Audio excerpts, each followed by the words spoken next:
Special Report, Our Master.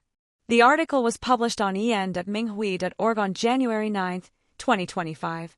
On January 3, 2025, a Minghui special correspondent visited a few organizations in upstate New York established by Falun Gong practitioners, including Dragon Springs and Shenyun. During the visit, she also met with Mr. Hongji Li, the founder of Falun Gong and artistic director of Shenyun Performing Arts. At 73 years old, Master Li appeared significantly slimmer than in previous years and looked to be around 50, exuding warmth, strength, and tranquility in his gaze. Part 1A Volunteer. Recently, a certain media outlet made some allegations against Mr. Li and, in a manner apparently tailored to the sensitivities of Chinese people, emphasized the claim that Shenyun and he tapped his followers' religious fervor and cheap labor to make $266 million. When asked about this, Master Li responded that he was unaware of the financial details of Shenyun before the media reported it, and that he had actually been worried about whether the performing arts company would be able to cover its expenses. The Falun Gong practitioners who had to leave their homeland and familiar surroundings, flee China, and settle in the U.S., have found themselves without an existing support network in America. While other nonprofits and religious groups might receive government funding or corporate donations, Falun Gong has not received any ongoing support of this nature, especially since, for the past 2 or 3 decades, many people in the West have had business interests in China. The Chinese Communist Party has used various methods behind the scenes to prevent Western countries from raising human rights issues related to Falun Gong. As a result, even in the United States, while other groups often receive government funding, projects run by Falun Gong practitioners have had to rely solely on their own resources to sustain themselves.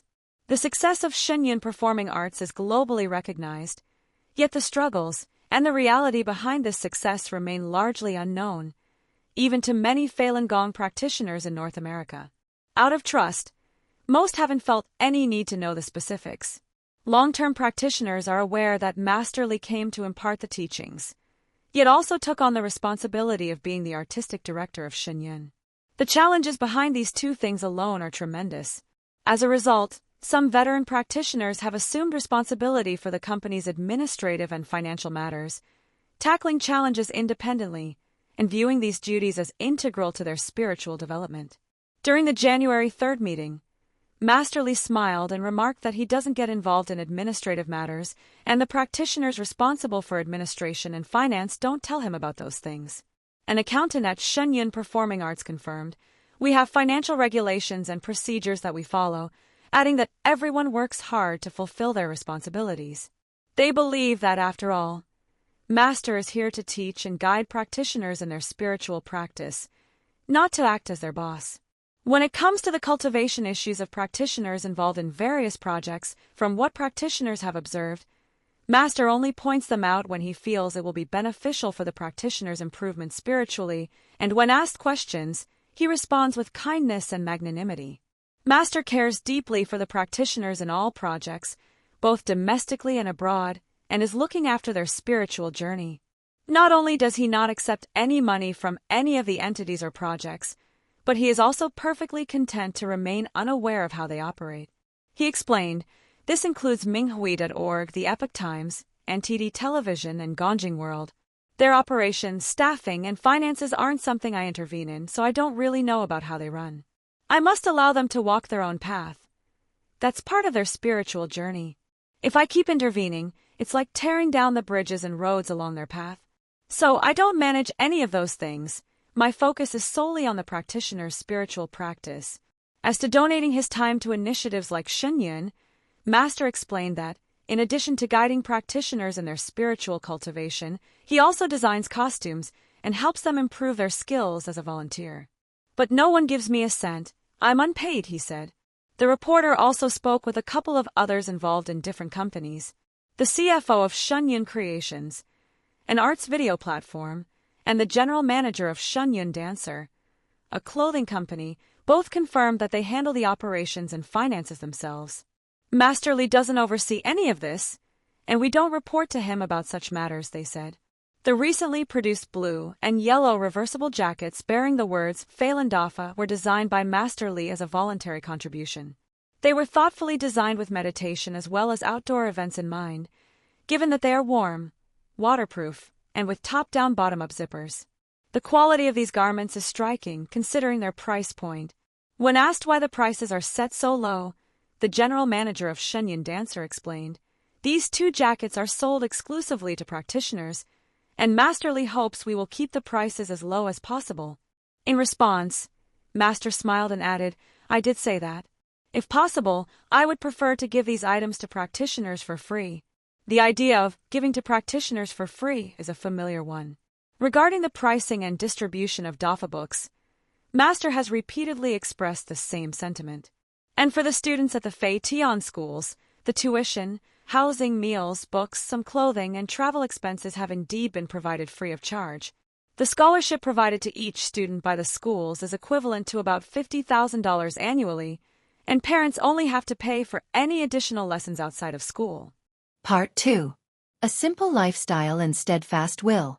What kind of person do you see Master Li as? At Dragon Springs, we met with a practitioner who has worked alongside Master for 20 years.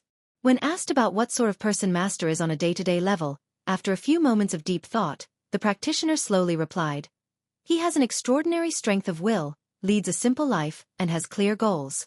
This practitioner shared that whether at Dragon Springs or while traveling, in the morning, Master washes his own clothes, skips breakfast, or just drinks a little water and coffee.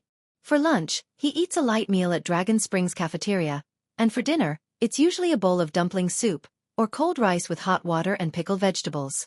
Another practitioner shared an anecdote from one breakfast when she had boiled a bunch of eggs and brought them to Master, hoping he would pick the largest and best one. Instead, Master chose the one whose shell was the most cracked, saying, "I'll just take this one." Another practitioner remembered a time when Master took them to a buffet. He was eager to get his food and sit down quickly like others, but when he looked for Master, he saw that he was standing quietly off to the side, waiting for everyone else to serve themselves before he approached the food. I paused, feeling that I, as his student, shouldn't take food before my teacher. But Master gently nodded, signaling that I should go ahead. When discussing Master having clear goals and extraordinary strength of will, the practitioner who has worked alongside him for 20 years shared, once Master sets a goal, he simply keeps moving forward. No matter the obstacles, he doesn't stop. He doesn't think about money. He just does what needs to be done. He continued, "Seeing him work this way every day, we might come to think it's nothing out of the ordinary. But when we look back, we realize just how extraordinary it is. No matter what challenges have arisen, Master has accomplished what needed to be done. Unlike us, who often give up when challenges come our way." The practitioner continued, "There are so many things that we thought couldn't be done, but Master didn't let that stop him. He kept pushing forward, and in the end, it all worked out. So for me, it's all about his strength of will and focus. In my view, difficulty doesn't exist for him. We may see something as difficult or very challenging and think that that's a bad thing. But for Master, obstacles don't stop him. Those who have worked at the Dragon Springs construction site know that Master is constantly working. Whether it's the toughest areas or the heaviest labor, Master is there. When lifting timber, he always chooses the heavier end. He regularly cleans up debris, often cleaning it up before others get to it. When no one wants to clean up a muddy water pit, Master silently steps in and takes care of it. When there are small rocks on the road, he picks them up and tosses them aside to prevent the pavement from being damaged by wheels. Nails on the construction site or road. Master picks them up, sorts them, and takes them to the storage room.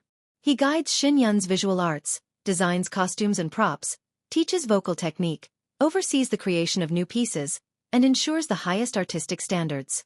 Amid his busy schedule and during travels, when he finds a spare moment, he pulls out a simple paper folder in which to write lyrics and compose music. He has stated clearly that as the one leading everyone in their spiritual practice, he must set an example himself. Since there have been many historical lessons about the dangers of money, he never takes any money for himself. Instead, he sets the example and teaches everyone the importance of frugality. For instance, when it comes to purchasing necessary equipment for rehearsals and performances, such as lighting and stage materials, Master always reminds the practitioners, look for sales and discounts. At the interview, he further explained, because there is so much to do, I often stay in the dormitories at Dragon Springs. I want to provide the best school and environment in the world for the children here, referring to the young artists at Shen Yun and the students of the Fei Tian schools. I've told their parents, I want to return your children to you as the best children possible. This is my focus. Part 3. Caring for everyone. When Dragon Springs was established in 2000, it had nothing but a stretch of forest, a lake that was neither attractive nor clear, and a modest house. The house was a simple 3-bedroom structure, and there was no parking lot. On rainy or snowy days, the paths turned muddy and difficult to traverse. The practitioners who volunteered at Dragon Springs did so with both their time and their resources, driven by a deep understanding of the preciousness of truth, compassion, and forbearance. They were committed to standing by Master, who, despite offering teachings that benefit all of humanity, was being persecuted by the Chinese Communist Party. The CCP spread rumors claiming that Master owned multiple luxury properties, luxurious cars, and yachts. However, it later became apparent that he had no such possessions. He did not take any salary from any of the practitioner-run companies and gave Dragon Springs all the donations he received from practitioners. He said, I don't want money. What do I need money for? I figure that wherever I go, someone will feed me. What do I need money for? I know I'll never go hungry. During our recent interview with him, Master kept smiling gently, serene and at ease, which made me, the interviewer, recall his teachings. With no discontentment or hatred, he takes hardship as joy. Over the past 19 years, the Fei Tian schools in Shen Yun have developed into vibrant institutions, complete with academic classrooms, dance studios, a cafeteria, theaters, offices, a library, a concert hall, and various recreational spaces. All built, brick by practitioners guided by Master.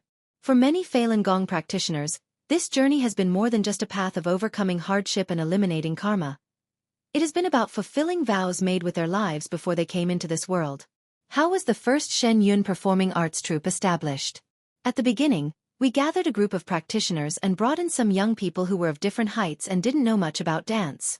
Little by little, step by step, things began to develop. But at the time, we had virtually no money. Everything that needed to be done, participants had to pay for themselves. All the teachers bought whatever was necessary with their own money. I was no different. I paid for everything I could think of out of my own pocket. Everyone was contributing whatever they could, recalled Master. It wasn't until we had performances that we began to earn some income. That's how we made it through, little by little, he continued. I, the interviewer, remember when there was only one dance studio, and that Master was there to help spot the dance students when they were practicing backflips. Practitioners who have been at Dragon Springs for a long time recall when these students first learned the Manchu dance. Since they had never seen Manchu platform shoes before, Master personally put on and adjusted the shoes for each of them. Having seen the heartfelt gifts the students have made and given to Master over time, which are on display at Dragon Springs, I couldn't help but think of those who, after leaving, have gone along with the Chinese Communist Party in defaming Falun Gong and Shen Yun. In response to my reflecting on this, Master explained that those young people didn't come to Shen Yun on their own. They were brought by their parents, and that, in such cases, they usually don't work out too well. In contrast, young people who have said, I want to practice Dafa, and I want to assist Master in Fa rectification, have thrived. Readers familiar with the last century or so of Chinese history are likely aware that it is common among parents in China to impose their own will and unfulfilled dreams on their children. This unfortunate trait stems from the party's long-standing influence, which has undervalued family life and disregarded individual choice. The song Father and Mother Are Not As Dear as Chairman Mao was written in 1966 and became widely known in China. Although it was later banned due to the composer's alleged ties to Lin Biao's anti-party faction, the phrases Father and Mother are dear, but dearer still is Chairman Mao and Father and Mother can't compare to the Communist Party, deeply inculcated in people the idea of replacing family affection with loyalty to the party, and generations of Chinese people grew accustomed to imposing party ideals on themselves and their children. As communist ideology spread globally, more people have adopted this approach of imposing external will and failing to build normal parent-child relationships. Some practitioners have not been immune to this, influenced by deep-rooted party traits as well as issues with their spiritual state. For over a decade, Master has made efforts to give the students at Dragon Springs a good experience, from seeing to it that clothing and food are provided to them, surpassing what he was able to give his own daughter at these students' ages, to making snack packs for them and handing them out at night. When discussing this, Master smiled and explained, because the children are young, I must treat them just as their parents would. The practitioners at Dragon Springs say that there are so many stories about things Master has done in the day-to-day. Stories that everyone has, stories that could never be fully told. Unlike a small family, a large community has expenses and responsibilities that multiply accordingly. The costs at Dragon Springs are substantial. Monthly heating and electric bills, air conditioning, and daily food expenses for so many people. And the schools are providing full scholarships for the students. These are huge financial burdens. It's apparent that Master cares not only about the students but also about those who have graduated. After all, finding a job is much more challenging for arts graduates than for those with degrees in technical fields, for example. Earning a living and building a career is no easy feat. Students who remain at Fei Tian to join the teaching faculty or pursue careers as professional Shen Yun performers are paid salaries to support themselves. All of this requires significant financial resources. It is clear that, as the artistic director of Shen Yun, Master values talent and, more importantly, as the teacher of Falun Dafa, hopes his students will do well on their spiritual path and reach their goal. Part 4. Teaching the FA. Today, all Falun Gong practitioners understand that the teachings Master has imparted to us are the profound principles of the universe: truth, compassion, and forbearance. So in communist-ruled China, a society that actively opposes spirituality and religion, and that exercises strict control over every aspect of an individual's thoughts, actions, and economic life, regardless of age or gender. How was Falun Dafa able to reach the public? And especially given the totalitarian nature of the society there?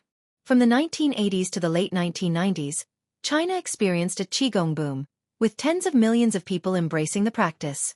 The noticeable health benefits of Qigong, particularly in terms of curing diseases and physical wellness, sparked widespread interest. This led to a growing focus on the study of the human body and a renewed exploration of the relationship between the material world and the mind. Over time, this created a space for research and experimentation in these areas.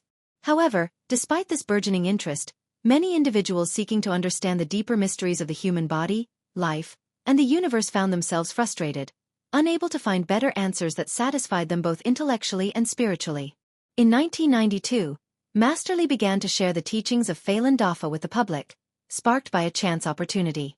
He recalls, at first, in Chongqing, people were talking about Qigong, and I would listen.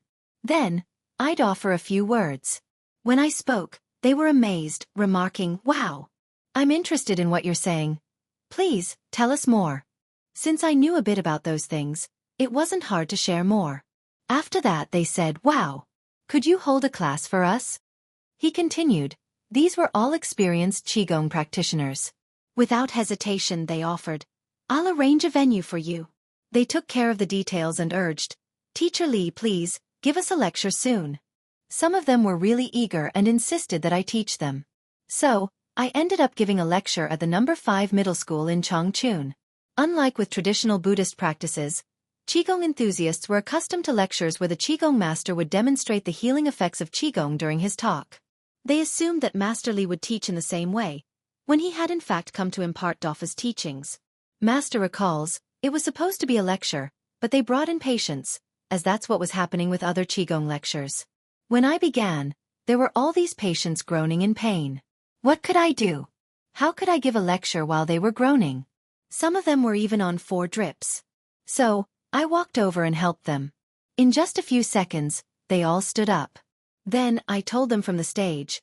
It was a tiered classroom. "Listen. Now walk." And they all began to walk. Some of them had been bedridden or paralyzed and couldn't even stand before. Then I said, "Now run." And they started running. After that I said, "All right, now let's begin the lecture."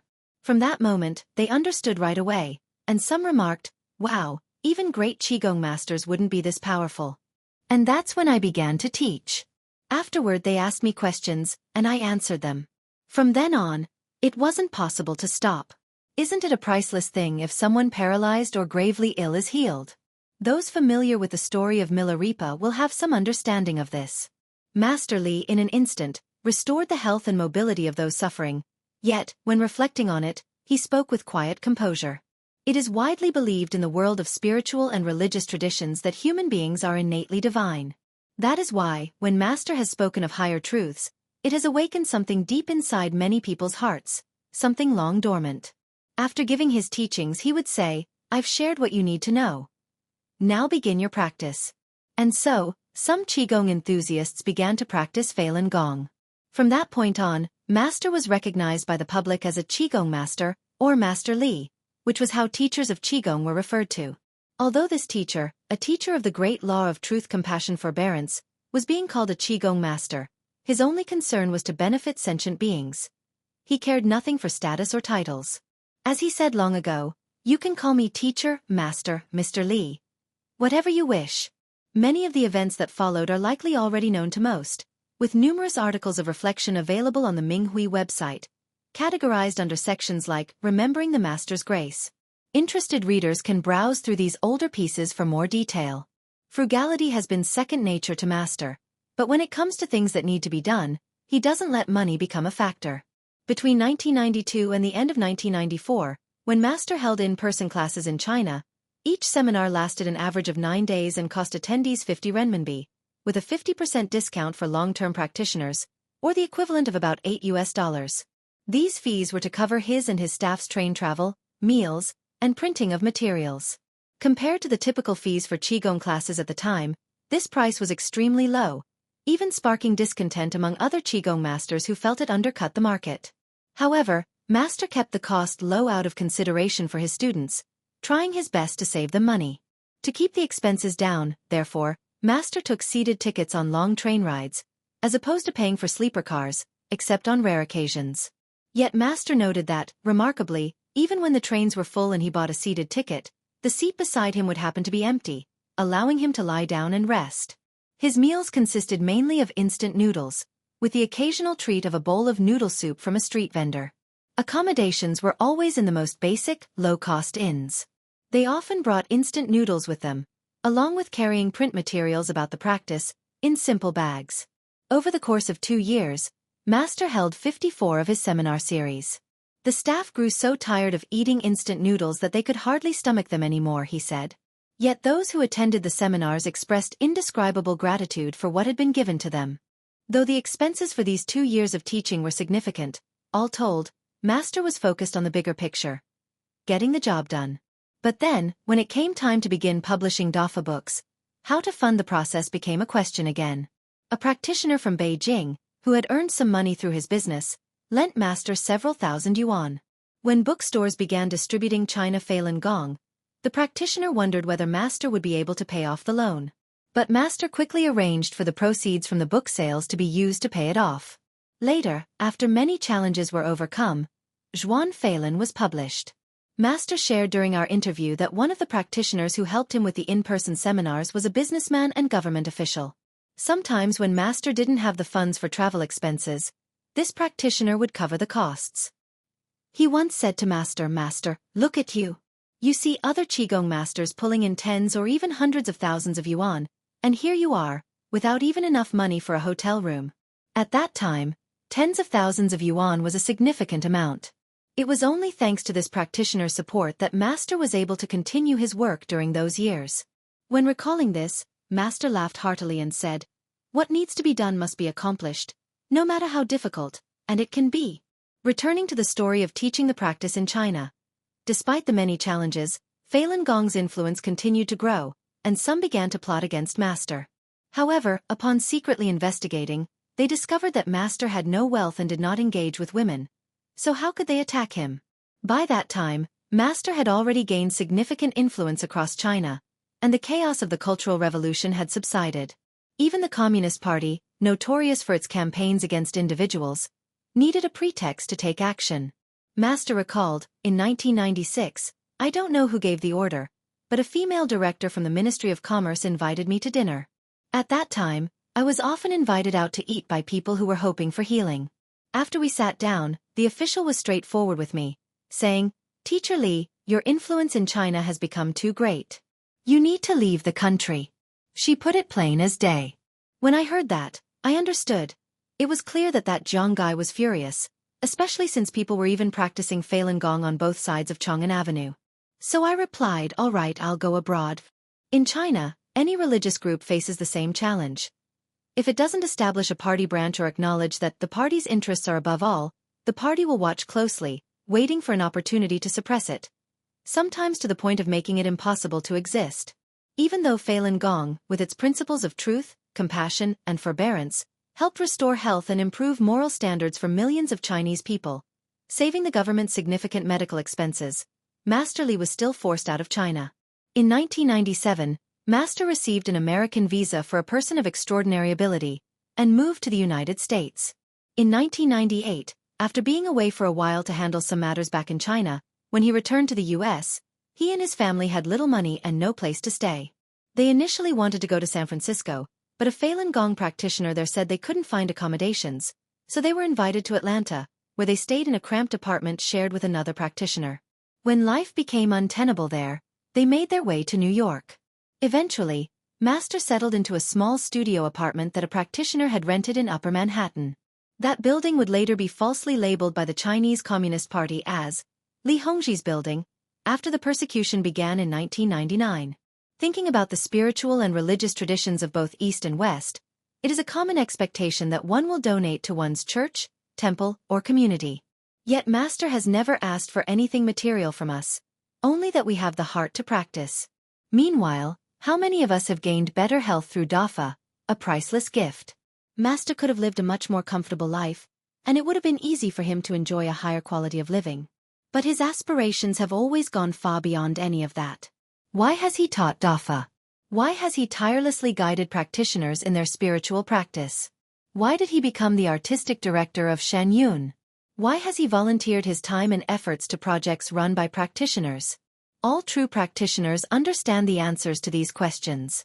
Today, even many who do not have a spiritual or religious practice recognize that Falun Dafa is fundamentally different from other Qigong practices. It's not practiced for the sake of healing, or for wealth, or to put up a spiritual front. Instead, Falun Dafa is a true Buddhist path of self-cultivation, teaching the principles of truth, compassion, and forbearance, and guiding practitioners back to their true homes. Falun Gong has endured persecution for over a quarter of a century, yet the principles of truth, compassion, and forbearance remain steadfast, shining in the hearts of practitioners and fortifying the righteous thoughts of believers. The resilience of Falun Gong practitioners is rooted in their unwavering faith in these teachings, their deep spiritual foundation, and the guidance and example set by Master Hongzhi Li.